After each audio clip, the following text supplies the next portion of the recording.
Welcome back to our channel where we share updates and untold stories about Catherine, Princess of Wales and her royal family. Today, we bring you some news. Breaking Parliament slaps 14-day deadline on Meghan over Prince Archie and Princess Lilibet, the Sussex ultimatum.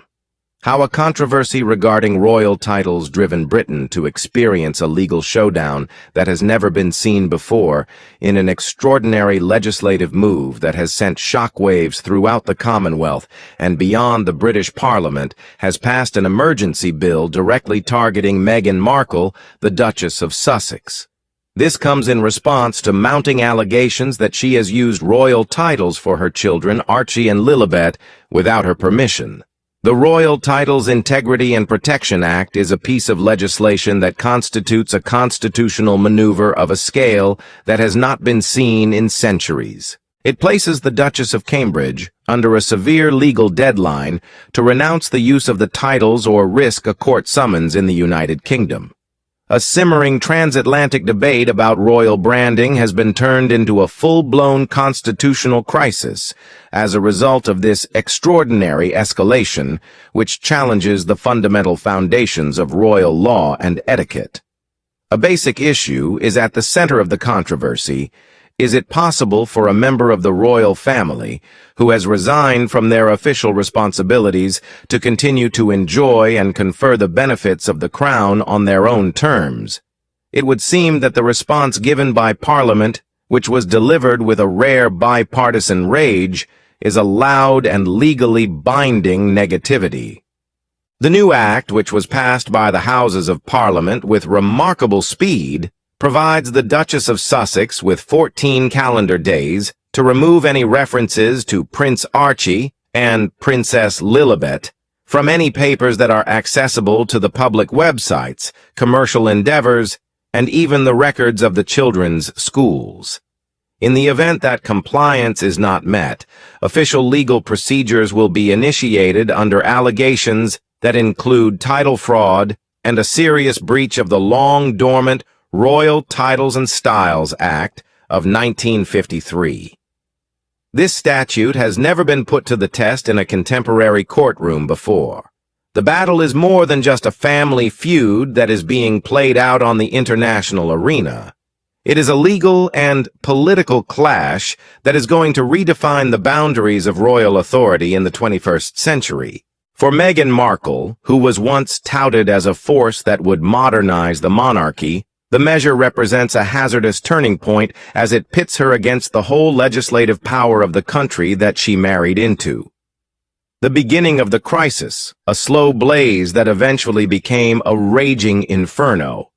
Rather than being created by a single incident, the route that led to this historic conflict was prepared by a succession of activities that critics have characterized as a premeditated strategy to commercialize a royal identity while simultaneously rejecting its obligations. Over the course of more than a year, constitutional scholars and royal watchers have been becoming increasingly worried about the way in which the Duke and Duchess of Sussex exposed their children Archie Harrison and Lilibet Diana to the world. The terms prince and princess started to appear in a growing number of digital comments interviews with the media and promotional materials that were associated with their Archewell Foundation. These incidents were first rejected by a large number of observers as being the result of pure excitement or a misunderstanding of the intricate laws that govern royal styles, especially for offspring of a monarch's grandchild. Within the palace, however, palace insiders and government officials have revealed that a far more severe problem was developing behind the scenes. According to reports, the Parliament was presented with a collection of private legal concerns from constitutional monitoring organizations and former royal administration officials. In these allegations, it was stated that the Duchess was utilizing the titles in a planned and systematic manner without the express authorization of the sovereign. This was a violation of both the holy etiquette and the national laws that were established to safeguard the authority of the crown. It was until it was revealed that the titles were not only utilized in passing, that the dispute reached its pinnacle. They were seen in formal settings, including the following post on the Archie Foundation website read, "We are delighted to celebrate Princess Lilibet's special day." The use of the formal title, which was repeated in other communications, was interpreted by critics as a strategic branding decision rather than a term of endearment. The post was part of a birthday message celebrating Lilibet Diana. Legal and educational papers. According to the sources, the children were referred to by their royal titles in the official documentation that was made available in the state of California. This material included school application forms and legal guardianship papers. At the time that these occurrences were brought to the attention of British authorities, they were seen to be a direct challenge to the Crown's unique right to award such designations. Commercial ventures. According to members of Parliament MPs, the most damaging evidence was a trademark application from the United States that was tied to the Archie organization. The phrase, "Her Royal Highness Princess Lilibet Diana of Sussex," was purportedly included in a document that was supposedly submitted by a representative of the Sussex family. The document was contained inside a section that dealt with branding and publication rights. Several individuals in Westminster believed that this was irrefutable evidence that the titles were being used for the sake of monetary gain, therefore changing a symbol of national history into an object that could be sold. An outrage was sparked among the British elite as a result of this apparent pattern of corruption. Royal titles are not only honorifics, rather they are legally recognized designations that have constitutional weight, impact the line of succession, and are jealously safeguarded by legislation. Royal titles are not simply honorifics. It is not only a violation of etiquette to use them without authorization. Rather, it is seen to be an act that undermines the entire foundation upon which the monarchy is built.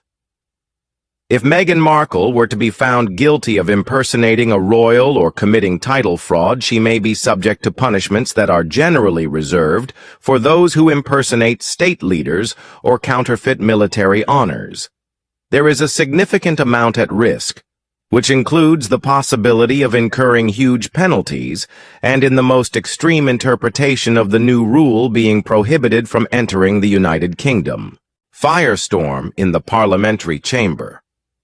A chamber that is unified in its anger. An occasion of pure political theater, the emergency discussion on the Royal Title Protection and Integrity Bill was imbued with a certain level of seriousness that is seldom seen in the House of Commons. MPs from all parties stood to speak their remarks, laced with a combination of irritation, rage, and a somber sense of historic obligation. The session was prolonged late into the night as a result of this. Jonathan Aldridge, a distinguished monarchist and former legal advisor to the Home Office, who is the supporter of the bill and a member of the Conservative Party, gave a dramatic opening address to set the tone for the proceedings. His voice reverberated across the quiet room as he made the following declaration. "We are gathered here today not to strip anyone of their dignity, but to preserve the dignity of an institution that defines us as a nation. In particular, the unlawful use of royal titles by those who have legally resigned from their service to the Crown is something that must be allowed to continue unchecked. This disagreement is not a family conflict. Because of this, the integrity of the country is at stake." An extraordinary demonstration of agreement between members of different parties ensued. Saffron Woodgate, a member of Parliament for the Labour Party who is renowned for her Republican leanings, stunned her colleagues by pledging her unwavering support. "I have disagreed with the idea of monarchy more times than I can count," she said. "I have done so more than I can count. However, I want to make it clear that I am in favor of this law because what has taken place is not only the crossing of a cultural line, rather it is a legal boundary. Should we fail to take action, we will be sending a message to the rest of the world that the most revered institutions in Britain are available for commercial exploitation." The argument was broken up by evidence that was very damaging. Some passages from the putative trademark registrations and publicity announcements were read out loud by members of Parliament. One member of Parliament made a specific reference to the fact that the names were used in advertising materials for children's books and Netflix projects, claiming that royal identity is not a lifestyle accessory to be monetized in Hollywood. It is possible that any distant relative of a royal may begin selling tea towels that are branded with the crown if we allow this activity to continue. There was very little opposition, and it was rapidly repressed. Her plea was met with a swift rebuttal from a Scottish National Party MP who countered that reconciliation begins with accountability. Hannah Markham, a member of Parliament for the Liberal Democrats, issued a warning about the possibility of international backlash and urged her colleagues not to make martyrs of those who may yet wish to reconcile.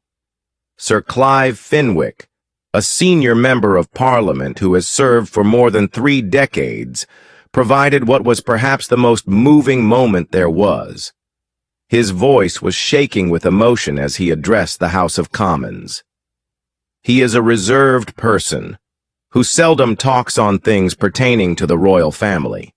To begin, he spoke in a solemn tone and said, "The monarchy is not perfect.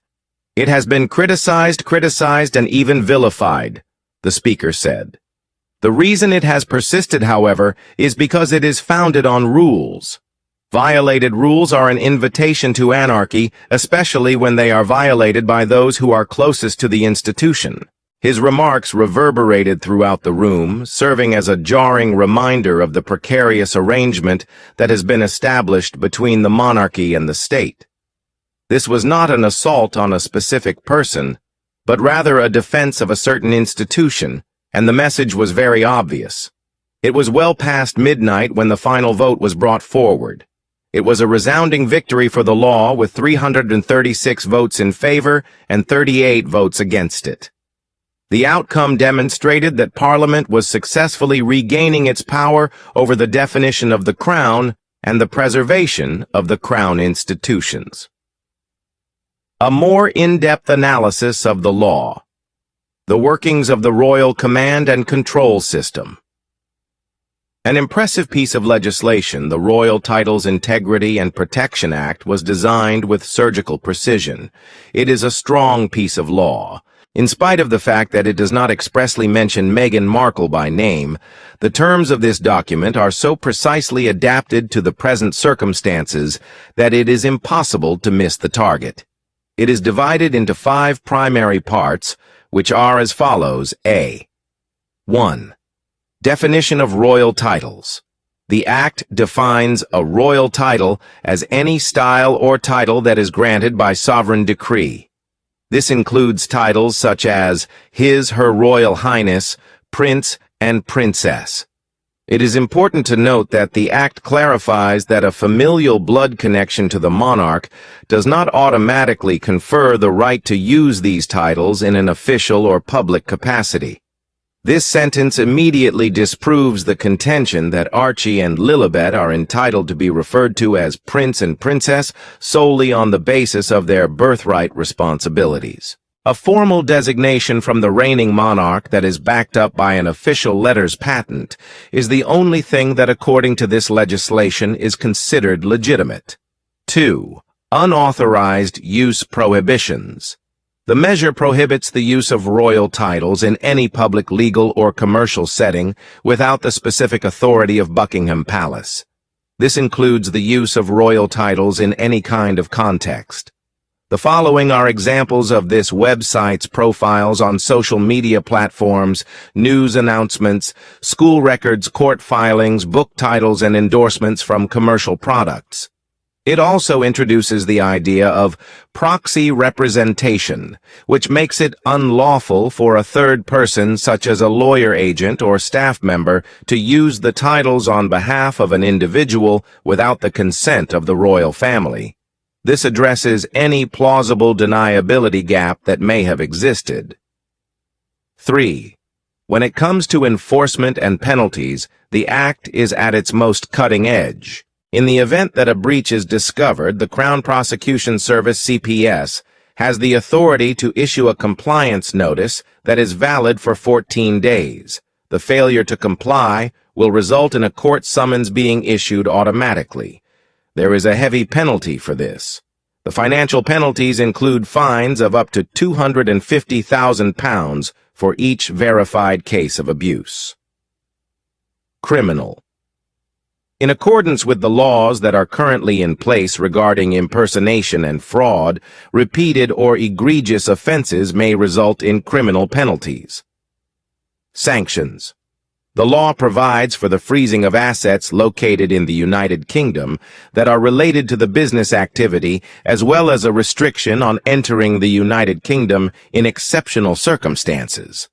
4. In recognition of the fact that the Sussexes now live in the United States, the Act incorporates provisions for the enforcement of copyright and trademark laws across international borders via international treaties established by the United Nations. This enables the government of the United Kingdom to force internet platforms situated in the United States to delete information that is in violation of the Act, so preventing the Sussexes from utilizing legal protections in the United States as a shield. 5. A number of obvious exclusions are provided by the law in order to safeguard the right to free expression. These exemptions include works of fiction, satire, parody, scholarly work, and journalism.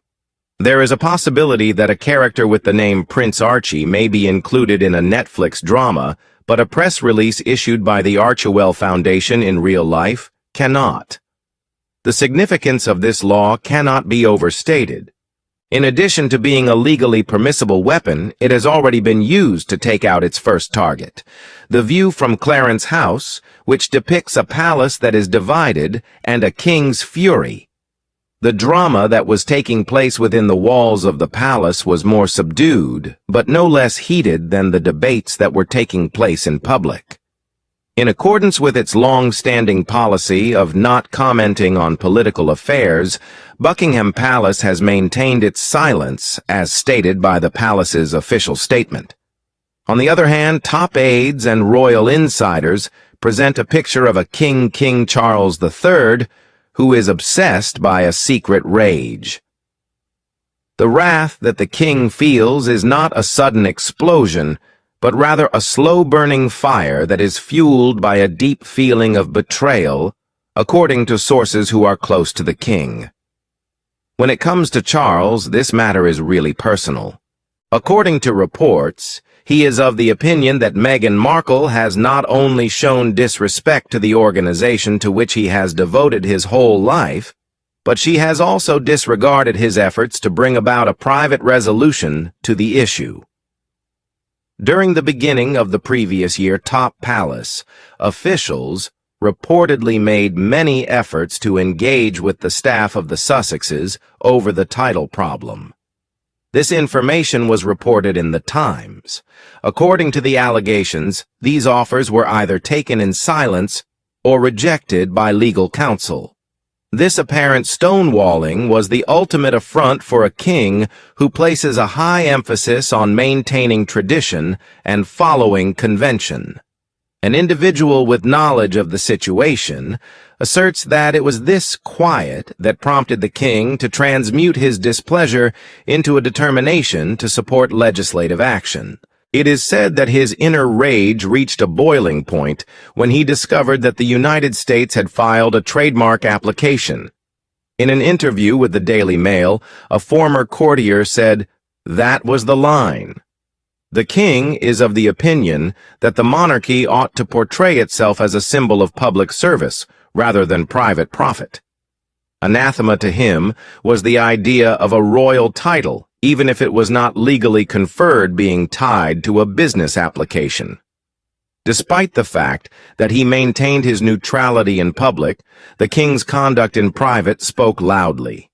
Several private conversations with the Prime Minister and the Attorney General are alleged to have taken place, during which he reportedly voiced his deep concern over the harm that is being done to the image of the organization. Sir Christopher Geit, his private secretary, is said to have presented government authorities with a document that had been cleared by the palace and detailed the scope of the improper title use. This particular step is considered to be uncommon. The urgency of the issue was brought into further focus by this back-channel contact between the Crown and Parliament, despite the fact that it was constitutionally sensitive, of course. With that being said, the royal family is not a single entity. Prince William, the Prince of Wales, is claimed to have discreetly backed the law. He is said to have seen it as an essential move to strengthen the power of the Crown and preserve the royal brand from what he considers to be irresponsible dilution. According to reports, Queen Camilla is more concerned with the public spectacle. She is afraid that a prolonged court struggle may ruin the image of the monarchy at a time when it is already in a precarious position. His silence has been deafening, and Prince Harry has not said a word. Because he is caught between his wife and his family, he has not made any statements to the public. It has only served to feed suspicion that he is either unable or unwilling to question his father and brother on this matter, allowing his wife to deal with the legal and public ramifications on her alone. His lack of defense has only served to fuel this notion. An alternative narrative that has been meticulously crafted is the transatlantic response. Following the approval of the bill, the legal team representing Meghan Markle in Los Angeles received an official notification from the Crown Prosecution Service. This warning was transmitted via diplomatic channels within a few hours. There was now a countdown of 14 days. Reframing the story from one of legal resistance to one of maternal protection and misunderstanding was the goal of the answer that the Sussexes provided, which was a masterpiece in contemporary crisis communications. It was a three-part plan that they implemented. 1. The open letter. On the Archie website, an open letter with the subject "A Mother's Duty" was also published. In it, Meghan expressed her surprise and disappointment at the legal action, adding that she had always operated in good faith and that she thought her children's titles were granted at birth in accordance with a long-standing royal tradition. By portraying the matter as a misunderstanding that she was anxious to fix, the letter skillfully avoided admitting guilt and instead provided an explanation for the situation. In the last part of the statement, she made a commitment to speak with her legal team in order to protect the identities of my children. This sentence was intended to elicit pity and depict her as a victim of the coldness of the institution. 2. The social media campaign. The social media accounts of the Sussexes issued a controlled stream of images, including photographs of the family taken with a soft focus. Photographs of Meghan with her children taking part in charitable activities, and historical photographs of previous royal deliveries. A visual story of warmth and tradition was created via the captions, which stood in sharp contrast to the stern legalism of Parliament's acts. The captions underlined themes of heritage, family, and a mother's promise, generating a strong visual narrative. 3. Concerning the compliance and defiance of the deadline, Meghan's team released a second statement on the 12th day of the deadline when the pressure was increasing. The announcement said that she had given her staff the instruction to begin changing any public references to her children's titles in light of the recently enacted act. Essentially, this was a partial surrender, a signal of acquiescence that was intended to prevent urgent legal action from being taken. Her legal team presented a thorough report to the Child Protective Services (CPS) before the deadline of midnight on day 14, outlining over 150 instances in which titles had been deleted from websites, papers, and media assets. The modifications were shown via the use of screenshots. The phrase "Princess Lilibet" was removed from product descriptions after corrections were given by prominent partners, one of whom being a large online bookshop. Actually, Meghan had cooperated with the request. However, the struggle that lies underneath persists. The only thing that she ever admitted in her remarks was that she was conforming to a new legislation that she considered to be unjust. She never said that her first usage of the titles was incorrect. A tense truce and an uncertain future are both present. In spite of the fact that Meghan Markle has submitted to the authority of the British state, the conflict about her royal status is not yet resolved. Because she complied with the act, she was able to avoid an immediate legal fight. Nevertheless, she was also compelled to publicly withdraw, which is a move that undermines the reputation of moral disobedience that she has painstakingly established. She is now being threatened by the Royal Titles Integrity and Protection Act, which is comparable to the Sword of Damocles. In the future, every mistake, whether it was made intentionally or by accident, will result in the entire force of the law being applied. It has been made quite plain that Parliament will continue to keep a close eye on her actions, and the legal teams representing the Crown will continue to be cautious. This event has made it quite clear that the objectives of the Sussexes are fundamentally incompatible with the rigorous framework of the British monarchy. Specifically, they were looking for a model that combined the independence of private life with the grandeur of public monarchy. The British establishment has just passed legislation that makes it impossible for such a model to operate. There are still many fundamental questions to be answered. Has the connection between Prince Harry and his family been irreversibly harmed as a result of this legal showdown by Prince Harry? Without the implicit support of royal titles, is it possible for Meghan Markle's brand to continue to thrive when it comes to the future of a monarchy that is struggling to find its place in a contemporary and globalized world? What kind of precedent has been established? An uneasy ceasefire stands for the time being. As a result of an act of Parliament, the Duchess of Sussex has been legally confined, and the integrity of the titles held by the Crown has been confirmed. This high-stakes conflict between tradition and fame, legality and branding has not yet reached its conclusion, but the last chapter has not yet been written. The whole globe is keeping a close eye on the situation to see if this is the conclusion of a fight or just the beginning of a war that is more icy and calculating. Thank you for watching the video. Please let us know your thoughts, and goodbye for now.